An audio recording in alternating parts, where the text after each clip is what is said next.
क्या आप एक्सेल से आगे बढ़कर एक प्रोफेशनल डेटाबेस मैनेजमेंट टूल सीखना चाहते हैं? एमएस एक्सेस आपके लिए बेस्ट है।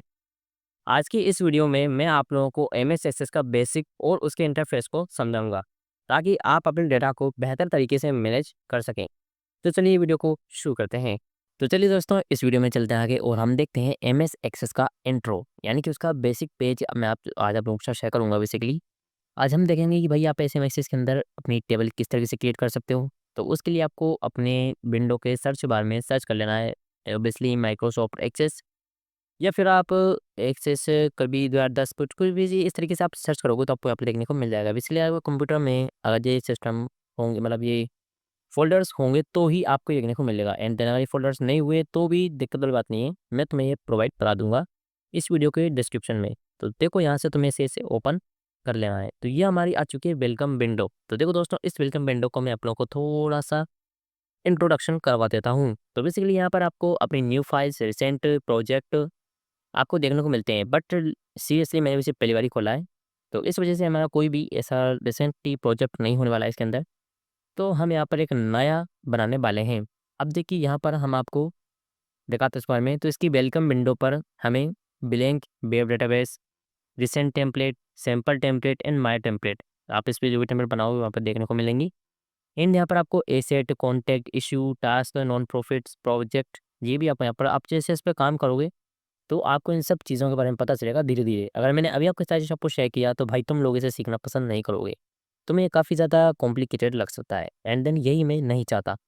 तो अब हम इसको बहुत ही बेसिक के साथ स्टार्ट करने वाले हैं। तो फर्स्ट ऑफ ऑल आप एक ब्लैंक डेटाबेस पे इसे क्लिक रहने दें, ऑब्वियसली टिक रहने दें। एंड देन यहाँ पर आते हैं, यहाँ आपको अपने डेटाबेस का नाम देना है। तो ठीक है, मैं अपना डेटाबेस का नाम दे देता हूँ। तो मैं यहाँ पर आप लोगों को एक टेबल बना के दिखाऊँगा जो कि बेसिकली शॉप मैनेजमेंट, शॉप की हम बनाएँगे अब बेसिकली एक शॉप को मैनेज करने के लिए एक छोटी-सी टेबल बनाएँगे। एंड देन इसके बाद आपको यहाँ पर देनी होती है इसकी लोकेशन। तो मैं अपने से स्क्रीन 1 मिनट की मैं इसे ऊपर कर देता हूँ ताकि आपको दिखा सकूँ। तो यहाँ पर आपको अपने डेटाबेस की लोकेशन भी देनी होती है। तो इसके लिए हम इस पे क्लिक करेंगे एंड देन थोड़ी-सी देर में ये ब्राउज़ करेगा कि भाई आप अपने इस डेटाबेस को कहाँ पर स्टोर करना चाहते हैं अपने इस पीसी के अंदर। तो एंड देन यहाँ पर आपको अपनी एक पर्टिकुलर लोकेशन सेट करनी होगी। तो मैं इसे डेस्कटॉप पर सेलेक्ट कर लेता हूँ एंड देन हम इसे यहाँ पर ओके कर देंगे। तो ये हमारा डेटाबेस अब बन चुका है हमारे सिस्टम के अंदर शॉप के नाम से। चलिए अब इस पर क्रिएट पर क्लिक करते हैं। तो अब दोस्तों हम आ चुके हैं इसकी वर्किंग फील्ड के अंदर, यानी कि जहाँ पर हमारा काम चलेगा। तो मैं इसका भी आपको छोटा-सा इंट्रो करा देता हूँ। तो दोस्तों ये हमारा रिबन टैब, रिबन टैब के अंदर आपको कई सारे टैब्स देखने को मिलते हैं, जैसे जैसे home, create, external data, database tools, field, table वगैरह-वगैरह। एंड देन इसके राइट साइड में हमारा है नेविगेशन बार। तो देखिए दोस्तों, इस नेविगेशन बार के अंदर फिलहाल आपको हमारी टेबल 1 दिख रही है, क्योंकि हमारी टेबल 1 ही इस वक्त हमारे पास खुली हुई है इसलिए। एंड देन जैसे आप इस पे काफ़ी सारे टेबल बनाएँगे, क्वेरीज़ लाएँगे, फॉर्म्स लाएँगे, तो हमारे नेविगेशन टैब के अंदर आपको काफ़ी सारी चीज़ें दिखती जाएँगी, जो कि आप धीरे-धीरे सीखोगे। एंड देन इसी वीडियो में मैं आपको सब कुछ बताऊँगा, तो भाई तुम लोग कहोगे, ये क्या था? जो कि मैं नहीं चाहता। तो चलिए अब हम इसके बाद करते हैं, हम इस चीज़ को मैं आपको बता चुका हूँ। तो एंड देन अब ये वो एरिया है जहाँ हमारा वर्क दिखता है। ये हमारा वर्किंग एरिया है, क्योंकि ये हमारा है नेविगेशन बार। एंड देन ये है हमारे टैब्स, रिबन बार भी इसे आप कह सकते हो, रिबन बार या ribbon tails, ribbon ribbon tabs, इस तरीके से आप इसे बोल सकते हो। देखो चीज़ों को बोलना अलग बात होती है एंड देन चीज़ को समझना अलग बात ही थी।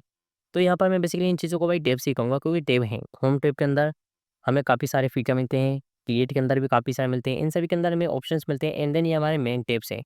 एंड देन ये हमारा नेविगेशन बार है, जिसके अंदर हमें हमारे पर्टिकुलर रिसेंट अभी जो हमारा प्रोजेक्ट चल रहा है इसके अंदर उसकी हमें डिटेल यहाँ पर शो की जाती है कि आपने इतनी टेबल बना ली है, आपने इतने फॉर्म्स क्रिएट किए हैं, आपने इतनी क्वेरीज जनरेट की हैं। एंड देन ये हमारे सभी नेविगेशन बार के अंदर हमें देखने को मिलती हैं। तो अब ये हमारी है वर्किंग एरिया, जहाँ पर आपको आपका काम दिखता है कि भाई तुमने ये करा लीजिए। तो चलो इस वीडियो को अब हम ला चुके हैं मेन पॉइंट पर, तो अब इसे स्टार्ट करते हैं एक टेबल बनाना। तो चलिए दोस्तों, टेबल बनाने के लिए आपको फर्स्ट ऑफ ऑल इस टेबल पर जो कि 1 आपको बाय डिफ़ॉल्ट मिलती है, उसे आपको सेव करना होगा। इन सेव करने के बाद यहाँ पर आपको इसे आप चाहते हैं यही नाम तो यही ठीक है, वरना आप इसे आप कोई भी नाम दे सकते हो। तो मैं इसमें कोई छकाई नहीं करना चाहता, टेबल 1 ही ठीक है। And then I press okay. And then अब हम इसी के राइट साइड पे क्लिक करेंगे एंड हम जाएँगे डिज़ाइन व्यू में। अब देखो ये एक अलग तरीका है, तो ये मैंने आपको बहुत ही सिंपल तरीके से बता दिया, बट अगर यहाँ पर हमारे पास टेबल 1 नहीं होती, तो उस स्थिति में आप क्या करते? तो 10 भाई कुछ नहीं करना पड़ता हमें, हम जाते हैं क्रिएट पर एंड देन हम जाते हैं यहाँ पर टेबल डिज़ाइन पर। यहाँ पर क्लिक करते ही आपकी एक न्यू टेबल ऐड हो जाएगी, जैसे कि हमारी टेबल नंबर 2 ऐड हो चुकी है। तो मैं इसे अभी नहीं चाहता फिलहाल, तो इसलिए मैं इसे यहाँ से क्लोज़ कर दूँगा एंड देन वो जा गई, जैसी आई थी वैसी चली गई। तो हमने टेबल 1 को सेव कर लिया है सक्सेसफुली। तो अब हम इस पर राइट साइड क्लिक करेंगे हमारे पेन माउस की बटन से एंड देन हम जाएँगे इसके डिज़ाइन व्यू के अंदर। तो दोस्तों अब हम आ चुके हैं इसके बैकएंड में, वो हमारा फ्रंट एंड था, अब हमें बैकएंड में। अब हम यहाँ पर हमारी फ़ील्ड्स बनाएँगे, हमारा डाटा बनाएँगे। उस डाटा को स्टोर करने के लिए हम बताएँगे कि हाँ भाई ये टेक्स्ट में है, नंबर में है, किस तरीके से ये। तो देखो दोस्तों ये एमएस एक्सेल का काफ़ी ज़्यादा बेसिक है, आप यहीं से इसे सीखना स्टार्ट कर सकते हैं। अब ऐसा नहीं कि भाई तुम्हें मैं एक-एक टैब बताता स्टार्टिंग से ही, तो यार देखो वो तुम्हारे लिए काफ़ी ज़्यादा कॉम्प्लिकेटेड हो जाता। बट इसके मुकाबले में तो आप लोगों को बस इसका बेसिक सिंपल सा बताया है। अब हम छोटी-सी टेबल बनाएँगे इसके ऊपर। तो देखो दोस्तों अब फ़िलहाल हमारी आईडी होती है वो बाय डिफ़ॉल्ट प्राइमरी की में आती है, तो हम इसे हटा देंगे, क्योंकि भाई इसकी हमें ज़रूरत नहीं पड़ने वाली है। और एंड देन यहाँ पर एक चीज़ आप देखा, ये हमारा फ़ील्ड है डाटा फ़ील्ड और ये हमारा डाटा की वैल्यू है। हम हमारे डाटा की क्या वैल्यू दे रहे हैं, हमारा डाटा किस वैल्यू में स्टोर होना होगा ऑब्वियसली। तो यहाँ पर हमारी आईडी है, जो कि है ऑटो नंबर में, यानी कि ऑटोमेटिक नंबर, जिससे 1 के बाद 2, 2 के बाद 3, 3 के बाद 4, 4 के बाद 5, तो इसे हम रहने देते हैं। अब सर यहाँ पर हम बेसिकली हमने शॉप के लिए बनाया था, तो हम यहाँ पर सबसे पहले कस्टमर का नाम लेंगे। तो मैं यहाँ पर कस्टमर का लिख देता हूँ एंड देन कस्टमर नेम। तो ये कस्टमर नेम करने के बाद में अब हम जाएँगे अब इस फ़ील्ड पर, तो यहाँ पर आ गया ऑटोमेटिकली टेक्स्ट। देखो टेक्स्ट इसकी बाय डिफ़ॉल्ट होती है, तो जैसे आप कुछ भी डालो वो टेक्स्ट ही ऊपर आएगा। बट टेक्स्ट हर किसी की डाटा वैल्यू नहीं हो सकती, क्योंकि कुछ चीज़ें ऐसी होती हैं जिन्हें की डाटा वैल्यू अलग होती है। मैं कहता हूँ भाई हर चीज़ की डाटा वैल्यू अलग होती है। अब देखो नाम को इस टेक्स्ट के अंदर स्टोर किया जा सकता है। अब नाम किसी भी चीज़ का हो सकता है, आपके पापा का नाम, आपका नाम, आपकी माँ का नाम, किसी भी तरीके से आप इसे ले सकते हो। और जो भी चीज़ शब्दों में लिखी जा रही है, वो टेक्स्ट के अंदर आती है। ठीक है? तो हमारा ये होगा कस्टमर का नाम। अब एंड देन हम यहाँ पर डिसाइड अब हम लेंगे हमारे कस्टमर का मोबाइल नंबर भी। तो मैं इसे यहाँ पे लिख देता हूँ कस्टमर का मोबाइल नंबर। तो हमने यहाँ पर कस्टमर का मोबाइल नंबर भी टाइप कर दिया है, customer MOV and then number. तो अब देखिए दोस्तों यहाँ पर हमें बाय डिफ़ॉल्ट टेक्स्ट दिया जाएगा, लेकिन इसे हमें जाके कन्वर्ट करना है नंबर में। तो हमने कहा नंबर में। अब देखो यहाँ पर एक चीज़ और आती है आप लोगों को करने के लिए स्टार्टिंग फेज़ पर। तो जैसे आपने यहाँ पर कस्टमर का मोबाइल नंबर तो ले लिया और अपने नंबर भी डाटा फ़ील्ड दे दिया, बट अगर आप अब जाकर भाई ऑफ़र फ़िल करते हो ना, तो पता है आपको एरर शो होगा, मतलब एरर शो तो नहीं होगा, बट आपका नंबर तो स्विच ऑन हो जाएगा, क्योंकि एक तरीका नहीं होगा किसी भी चीज़ को शो करने का। तो अब हमें यहाँ पर इसी के नंबर वैल्यू के अंदर इसकी भी फ़ील्ड्स जो इसकी डाटा वैल्यूज़ होती हैं उसके अंदर आकर हमें यहाँ पर इसकी फ़ील्ड साइज़ को बताना होगा। देखो अभी ये है लॉन्ग इंटीजर, तो लॉन्ग इंटीजर शायद आई थिंक 6 नंबर की वैल्यू को स्टोर करता है, integer and the long integer sir 9 तक। मैं इस बारे में थोड़ा श्योर नहीं हूँ, बट मैं ये जानता हूँ कि ये मोबाइल नंबर को स्टोर करने का सही तरीका नहीं होने वाला है। एंड देन आपको इस पर क्लिक करने के बाद आपको जाना है इसके डबल पर। अब आप जैसे इस डबल पे क्लिक कर दोगे तो भाई ये एक वैलिड तरीका बन जाएगा किसी भी नंबर को, मोबाइल नंबर को स्टोर करने का वैलिड तरीका, ना कि नंबर को। नंबर तो आप बेसिकली ले सकते हो। ठीक है, तो हम लोगों ने यहाँ पर आईडी ले ली, कस्टमर नंबर ले लिया, and then customer mobile number भी ले लिया। तो अब मैं चाहता हूँ कि मेरे पास कस्टमर का एड्रेस भी आ जाए, ताकि मैं उससे इन फ्यूचर और अप्रोच कर सकूँ अपने बिज़नेस के रिगार्डिंग। तो यहाँ पर मैं कस्टमर का एड्रेस भी लूँगा, तो हम उसकी भी एक फ़ील्ड बना लेंगे। और भाई डाल क्या रहे हैं, डाल क्या रहा है, तो देखो कस्टमर एड्रेस। तो मैंने यहाँ पर कस्टमर का एड्रेस ले लिया। अब देखिए कस्टमर का एड्रेस भी लिखा तो टेक्स्ट में ही जाएगा, लेकिन यहाँ पर एक बार एक चीज़ नोटिस कीजिए कि इस टेक्स्ट की एक लिमिट है, जो कि है 255 वर्ड। एंड देन मैं ये मानता हूँ 255 वर्ड में आप अपना एड्रेस नहीं लिख सकते हो, क्योंकि भाई तुम फलानी-ढिमकानी गली के चौथे, 5वें, 6वें मकान के इस हिस्से में रहते हो, तो ये काफ़ी बड़ा होता है। तो इस स्थिति में भाई नॉर्मली किसी भी एड्रेस के लिए हमारे यहाँ पर एक वैल्यू दी हुई है हमें, वो है मेमो। अब देखिए मेमो इस तरीके से इसमें ना टैग जे आप यहाँ पर चीज़ नोटिस करोगे कि इसमें लिमिट नहीं लगाई गई है। इसमें आप जितना चाहो उतना लिख सकते हो, एंड देन ये हमें उस दिखेगा जब हम टेबल बनाएँगे, तो हमें वहाँ पर ही दिख रहा होगा। तो अभी हम टेबल का बैकएंड डिज़ाइन कर रहे हैं, जिससे हम टेबल के फ्रंट एंड पे काम करेंगे, तब आप इस चीज़ को देख पाओगे। तो हम लोगों ने यहाँ पर उसका एड्रेस भी ले लिया है। अब एड्रेस के अंदर पिन कोड भी आ चुका है, एंड देन तो अब हमारे पास कंप्लीटली एक कस्टमर का डाटा आ चुका है। तो अब ये हमारे लिए कंप्लीटेबल हो चुके हैं। बेसिकली ये एक इंट्रो है, इसलिए हम इसमें कुछ ज़्यादा नहीं करेंगे, लेकिन इसमें बहुत कुछ किया जा सकता है।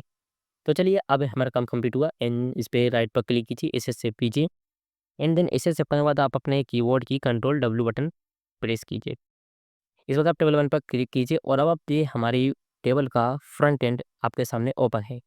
तो यहाँ पर आप अपने कस्टमर का नाम दीजिए। सबसे पहले मैं अपने चलिए रैंडम नाम दे देते हैं, तो हमारा पहला कस्टमर नाम है अरुण। अब यहाँ पर हम डालेंगे मोबाइल नंबर, तो आप रैंडम भी नंबर डाल दीजिए।